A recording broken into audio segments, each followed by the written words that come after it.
अजीब सा सन्नाटा होता है ना शमशान घाट में। गंगा के किनारे स्थित उस शमशान घाट में भी एक भयावह खामोशी थी। 3-4 लाशें थोड़ी थोड़ी दूरी पर जल रही थी। आग की लपटें मृत शरीर को जला रही थी और दुनिया के सबसे बड़े सत्य यानी मृत्यु को बता रही थी।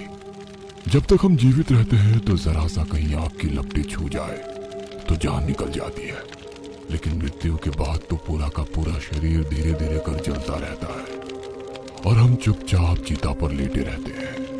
सूरज आहिस्ता आहिस्ता पश्चिम में डूब रहा था। 12 साल का दीपक शमशान में चुपचाप बैठा एक लाश को जलते हुए देख रहा था। लाश का शरीर धीरे धीरे राख हो रहा था और जैसे जैसे उसका शरीर राख हो रहा था, दीपक के हाव भाव बदलते जा रहे थे। उसके चेहरे पर तनाव आ रहा था, उसकी आंखें बड़ी होती जा रही थी और धीरे धीरे कर उन आंखों में लालिमा आती जा रही थी। लाल, सुर्ख लाल, खून की तरह लाल हो रही थी उसकी आंखें। अचानक वो जोर से चीखने लगा।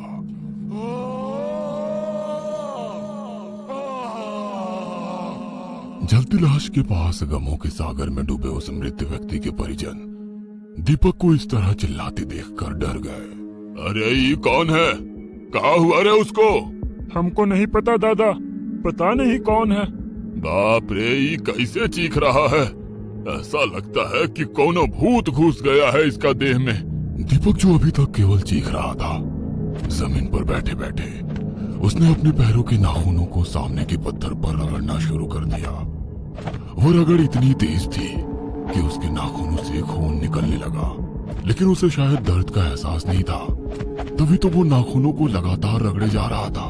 पास बैठे लोग अब दीपक को देखकर और भी डर गए थे। अरे अरे, ये किसका बेटा है रे? हाफ माइंड है का? ये क्या कर रहा है? उस आदमी की बात पर दीपक ने उसे गौर कर देखा और उसके मुंह पर थूक दिया। अरे ये क्या कर रहा है तुम? मारेंगे एक थोपी, दिमाग सही हो जाएगा तुम्हारा। दीपक ने उस आदमी की बात का कोई जवाब नहीं दिया। वो अपनी जगह से खड़ा हुआ, अपने कपड़े फाड़ दिए और उस जलती लाश की ओर दौड़ पड़ा। दीपक उस चिता पर कूदने वाला था कि तभी कुछ लोगों ने उसे पकड़ लिया।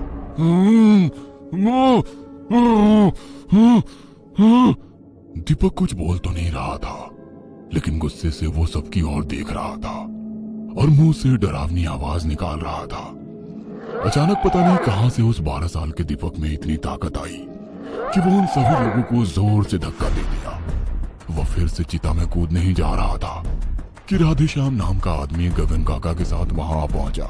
दीपक, अरे ना बेटा ना। गगन काका ने अपने थैले से राखनुमा कुछ चीज निकाली और दीपक की ओर उछाल दिया। दीपक जमीन पर गिर पड़ा और तड़पते हुए शांत हो गया। पिताजी, ये देखिए, ये का मिला है हमको स्कूल में। अरे ये तो कौनो मेडल है। पिताजी, हम अपने स्कूल में टॉप आए हैं। टॉप? अरे टॉप मतलब हमारा नंबर सबसे ज्यादा है, जानते हैं? अब हमको स्कॉलरशिप मिलेगा, मतलब छात्रवृत्ति। सरकार हमको आगे की पढ़ाई का पैसा देगी। राधेश्याम अपने बेटे को बोलते हुए सुन रहा था और उसकी आंखें भीग रही थी। राधेश्याम और जानकी का इकलौता बेटा था दीपक। राधेश्याम और जानकी दोनों ही अंगूठा छाप थे और दूसरों के खेतों में काम करते थे।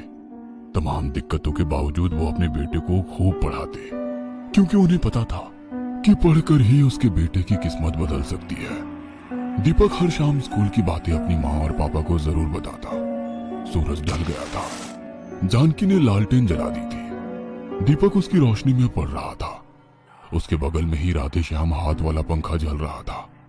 तभी जानकी हाथ में खाने की थाली लिए उसके पास आई और दोनों को इशारों से खाने के लिए कहा। राधेश्याम ने जानकी के हाथ से खाना ले ली, लेकिन दीपक ने कहा, अम्मा थोड़ी देर में खाते हैं, तुम खाना ढक कर रख दो ना। जानती हो आज हमको मास्टर जी का पढ़ाए। अब हमको कैसे पता होगा? हम कोनो स्कूल गए हैं का? मास्टर जी न्यूटन का तीसरा गति नियम बताए हैं। अब ये न्यूटन कौन है और वो का बताया है? माँ, वो बहुत बड़ा वैज्ञानिक था। उसका तीसरा गति का तीसरा नियम ये है कि हर एक क्रिया के बराबर और विपरीत प्रतिक्रिया होती है। मतलब हम कुछ भी करते हैं तो उसकी प्रतिक्रिया जरूर होती है। जैसे ही देखो, हम इस गेंद को यहाँ दीवार पर मारेंगे तो ये वापस हमारे पास आएगी। ये देखो आ गई ना। हम गेंद को दीवार पर फेंके, वो क्रिया हुई, और गेंद वापस आई, उसे कहते हैं प्रतिक्रिया। अरे तुम्हारा ये न्यूटन जरूर भगवत गीता पढ़ता होगा, क्योंकि सब तो वही लिखा है, इंसान जो करता है उसका फल मिलता है, चाहे अच्छा हो या बुरा, कर्म फल जरूर मिलता है। भगवत गीता। यही आखिरी बातचीत थी दीपक की अपने माँ बाबूजी के साथ, क्योंकि उस रात के बाद तो सब कुछ बदल गया था। दीपक देर रात तक पढ़ा करता था। उस रात भी वो मन लगाकर पढ़ रहा था। तभी उसे लगा कि उसके कानों में कोई आवाज आ रही है, किसी के चिल्लाने की आवाज। कौन है? दीपक को डर लगने लगा था, लेकिन फिर भी उसने उस आवाज को अनसुनी कर फिर से पढ़ाई करने की सोची। लेकिन अचानक से उसे लगा कि उसके शरीर में कोई प्रवेश कर गया है। उसके प्रवेश करने के बाद उसका खुद पर नियंत्रण नहीं रहा। वो जोर जोर से हंसने लगा, फिर हंसना बंद करके चीखने लगा। राधेश्याम और जानकी भागे भागे उसके पास आए। अरे क्या हुआ है बेटा, ये ऐसे काहे चिल्ला रहे हो तुम? दीपक उनकी बातों का कोई जवाब नहीं देता है और पास ही पड़ी अपनी किताब कॉपी को फाड़ने लगता है। अरे दीपक, क्या हुआ है बेटा? ये किताब कॉपी काहे फाड़ रहा है? वो अब भी उनकी बातों का कोई जवाब नहीं देता, बल्कि उनकी ओर घूर घूर कर देख रहा होता है। उसकी आंखों का रंग बिल्कुल बदल गया था, उसके चेहरे के हाव भाव भी। वह अजीब सी आवाज में गुर्रा भी रहा था। अचानक उसने अपनी माँ पर हमला कर दिया और उन दोनों का गला दबाने लगा। जानकी, ये हमारा दीपक नहीं है, ये कौन और है। राधेश्याम और जानकी जोर जोर से चिल्लाने लगे। पल में ही गांव के कई सारे लोग इकट्ठे हो गए। अरे क्या हुआ है? कौन जानवर वानवर घुस गया है क्या घर में? बचाओ बचाओ। गांव वालों ने दीपक के घर का दरवाजा तोड़ा। लालटेन की रोशनी में उन्होंने जो देखा, उसे देखकर सभी सहम गए। दीपक ने अपनी मां को बुरी तरह घायल कर दिया था और वहीं चुपचाप सिर झुकाए बैठा था। गांव में सभी को पता लग गया था कि दीपक के शरीर पर किसी बुरी आत्मा ने कब्जा कर लिया है। गांव के गगन काका झाड़ फूक किया करते थे। उन्होंने कई बार अपने तंत्र मंत्र की शक्ति से भूत और प्रेत की व्याधि में फंसे लोगों को बचाया था। उनकी मदद ली गई, लेकिन गगन काका का भी मंत्र शक्ति दीपक की ताकत के आगे फेल हो गई। दीपक ने उन्हें बुरी तरह मारा। वो तो कई लोगों ने दीपक को पकड़ लिया, नहीं तो वो गगन काका को जान से मार देता। दीपक कभी लोगों पर हमला करता तो कभी खुद को ही मारने की कोशिश करता। ये बहुत ताकतवर आत्मा है और खूंखार भी। इससे निपटने के लिए हमको कुछ और चीजें चाहिए होंगी जो अभी हमारे पास नहीं है, और वो सब सामान जुगाड़ करने में कम से कम 2 दिन तो लगेगा ही। तब तक तुम लोग इसको बांध कर रखो, हम जल्दी कुछ करते हैं। दीपक को बांध कर रखा जाने लगा, लेकिन पता नहीं उस दिन उसके अंदर कहां से हिम्मत आ गई और वो लोहे की जंजीर तोड़कर शमशान की ओर भाग गया। वो तो गांव के कुछ लोगों ने उसे शमशान जाते देख लिया था, जो राधेश्याम चाचा को बताया गया, और राधेश्याम चाचा गगन काका को लेकर शमशान पहुंचे। उस दिन गगन काका पूरी तैयारी के साथ वहां गए थे। दीपक को घर लाया गया, उसे एक बार फिर से बांध कर रखा गया। गगन काका दीपक के पूरे घर में घूम रहे थे और पता नहीं क्या सूंघने की कोशिश कर रहे थे। साथ ही अपनी झोली में रखी राख को घर के अंदर फेंक रहे थे। जैसे ही वो राख को फेंकते, एक आवाज उनके कानों में आती, किसी के चीखने की आवाज। लेकिन वो आवाज सिर्फ गगन काका ही सुन सकते थे और कोई नहीं। कोई तो आया है, कोई आया है राधेश्याम, कोई आया है इस घर में, कहीं छिप कर बैठा है, वही कर रहा है तुम्हारे बेटे को तंग। कौन आया है? ये हमको नहीं पता, लेकिन तुम्हारा बेटा ही उसे लेकर आया है, वो खुद नहीं आया। हम भी ना बड़ा होकर न्यूटन जैसा वैज्ञानिक बनेंगे। कितने काम की चीज बताया है उसने। हर क्रिया के विपरीत प्रतिक्रिया होती है, मतलब पढ़ेंगे तो पास, नहीं पढ़ेंगे तो फेल। स्कूल से लौटते वक्त दीपक यही सब सोचता हुआ घर की ओर आ रहा था। तभी उसकी नजर गांव के चौराहे पर पड़े उस नींबू और मिर्ची पर गई। पहले तो उसे समझ नहीं आया कि वो नींबू है, क्योंकि उस नींबू का रंग पूरी तरह लाल था। उस नींबू में कई सारी सुइयां भी चुभोई हुई थी। पता नहीं दीपक के मन में क्या आया, उसने उस नींबू मिर्ची को हाथ में उठा लिया। हाँ, हर एक क्रिया के बराबर और विपरीत प्रतिक्रिया होती है। अगर हम इस नींबू मिर्ची को घर ले गए तो क्या प्रतिक्रिया होगी, कुछ होगी भी या नहीं? अगर होगी तो न्यूटन की बात 100% सही होगी। अगर नहीं हुई तो मास्टर जी को हम बोलेंगे कि न्यूटन ने गलत बात बताई है। पूरे घर को सूंघते सूंघते गगन काका की नजर दीपक के स्कूल बैग पर गई। थोड़ी देर वो स्कूल बैग को घूरते रहे, फिर उन्होंने बैग के अंदर हाथ डाला और नींबू और मिर्ची को बाहर निकाला। वो थी तो नींबू और मिर्ची ही, लेकिन अजीब मनुष्यत झलक रही थी उसे देखकर। राधे श्याम, भी किसी का उतारा किया हुआ नींबू और मिर्ची है। इसे तुम्हारा बेटा अनजाने में उठा लाया है और वो आत्मा इसके पीछे पड़ गई है। किसने किया है ये उतारा? ये तो हमको नहीं पता, लेकिन तुम्हारा बेटा अब कभी ठीक नहीं हो पाएगा। काहे कि उतारा को कोई काट नहीं सकता, कोई नहीं। तुम्हारा बेटा ने बहुत बड़ा गलती किया है। मनोज, तुम्हें कितनी बार कहा है कि शाम के समय घर के पिछवाड़े के उस पेड़ के पास मत जाया करो। काहे बाबूजी? अरे ये गांव है, तुम्हारा शहर थोड़े है। कहीं रात को कोई सांप वाप निकल आए या कोई जानवर ही निकल गया तो क्या करोगे? गांव के मुखिया सुरेंद्र नाथ ने शहर के हॉस्टल से छुट्टियों में घर आए अपने इकलौते बेटे मनोज को ये बात 10 बार से ज्यादा बार बताई थी, लेकिन पता नहीं मनोज को क्या धुन सवार थी कि वो बार बार उस पेड़ के पास चला जाया करता था। और एक रात, मालिक मालिक जल्दी चलिए, छोटे मालिक को कुछ हो गया है। वो अजीब आवाज अपना मुंह से निकाल रहे हैं, उनकी आंखें भी लाल है, उनके हाथ खून से भरे हुए हैं। मालिक कहाँ है मनोज? घर के पिछवाड़े के पेड़ के पास। वो अपने नाखूनों से पेड़ को लगातार खरोचे जा रहे हैं। हमने उन्हें पेड़ से अलग करने की कोशिश की तो उन्होंने हम पर हमला कर दिया।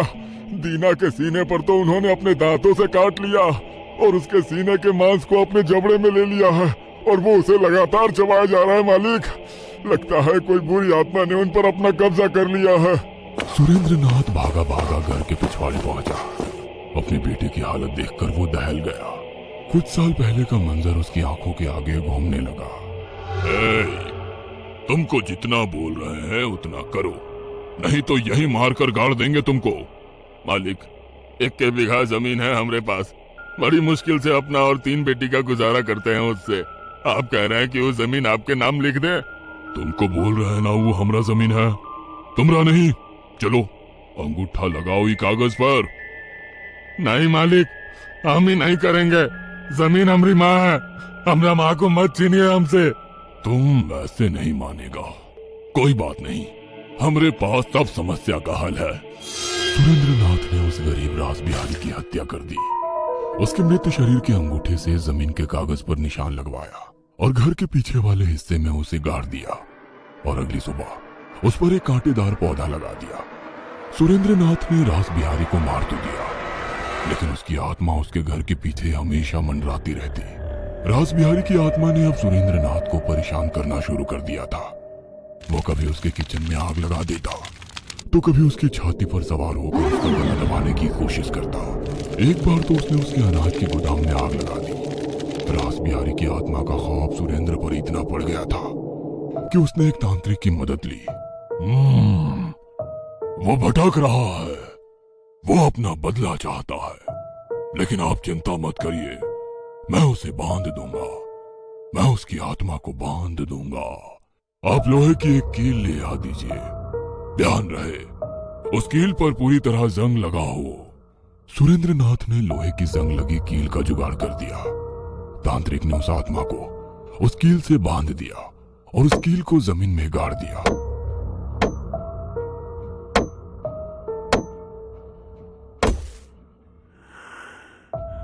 एक दिन सुरेंद्र नाथ का बेटा जब अपने घर के पीछे खेल रहा था, तभी उस कील से उसे चोट लग गई। उसका पैर लहूलुहान हो गया। उसने गुस्से में जमीन से उस कील को खोदकर बाहर निकाल दिया। शमशान के उस तांत्रिक के पास सुरेंद्र नाथ अपने इकलौते बेटे के साथ बैठा हुआ था।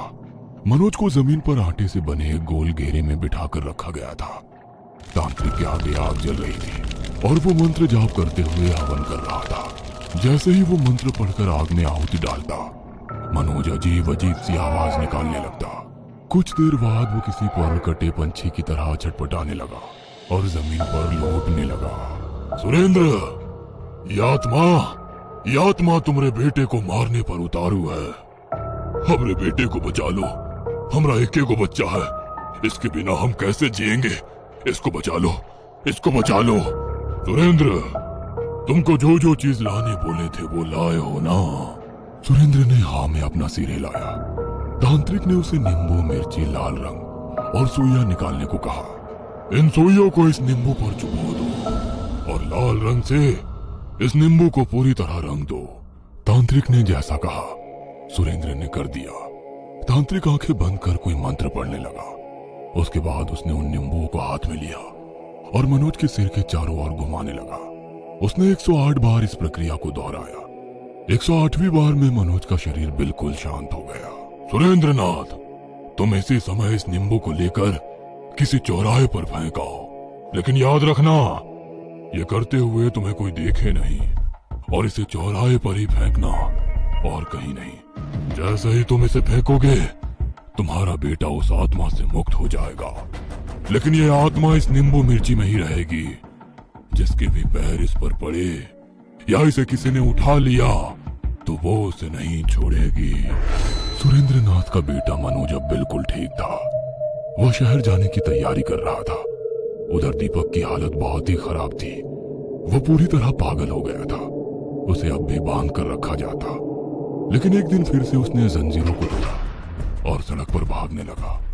उसी सड़क से सुरेंद्रनाथ का बेटा और खुद सुरेंद्रनाथ अपनी कार से शहर जा रहा था। कार अपनी गति में थी, तभी दीपक ने एक पत्थर उठाया और जोर से कार के शीशे पर मार दिया। कार एक पेड़ से टकराई और फिर सन्नाटा छा गया। सुरेंद्रनाथ और मनोज दोनों मारे गए। दीपक अभी भी जिंदा तो है, लेकिन पागलों की तरह सड़कों पर भटकता रहता है। उसकी माँ और पिता दोनों से अपने बेटे की हालत देखी नहीं जाती, लेकिन उनके वश में तो कुछ भी नहीं है। दीपक अभी भी सड़क पर कभी कभी भागते हुए कहता है कि हर एक क्रिया की विपरीत प्रतिक्रिया होती है।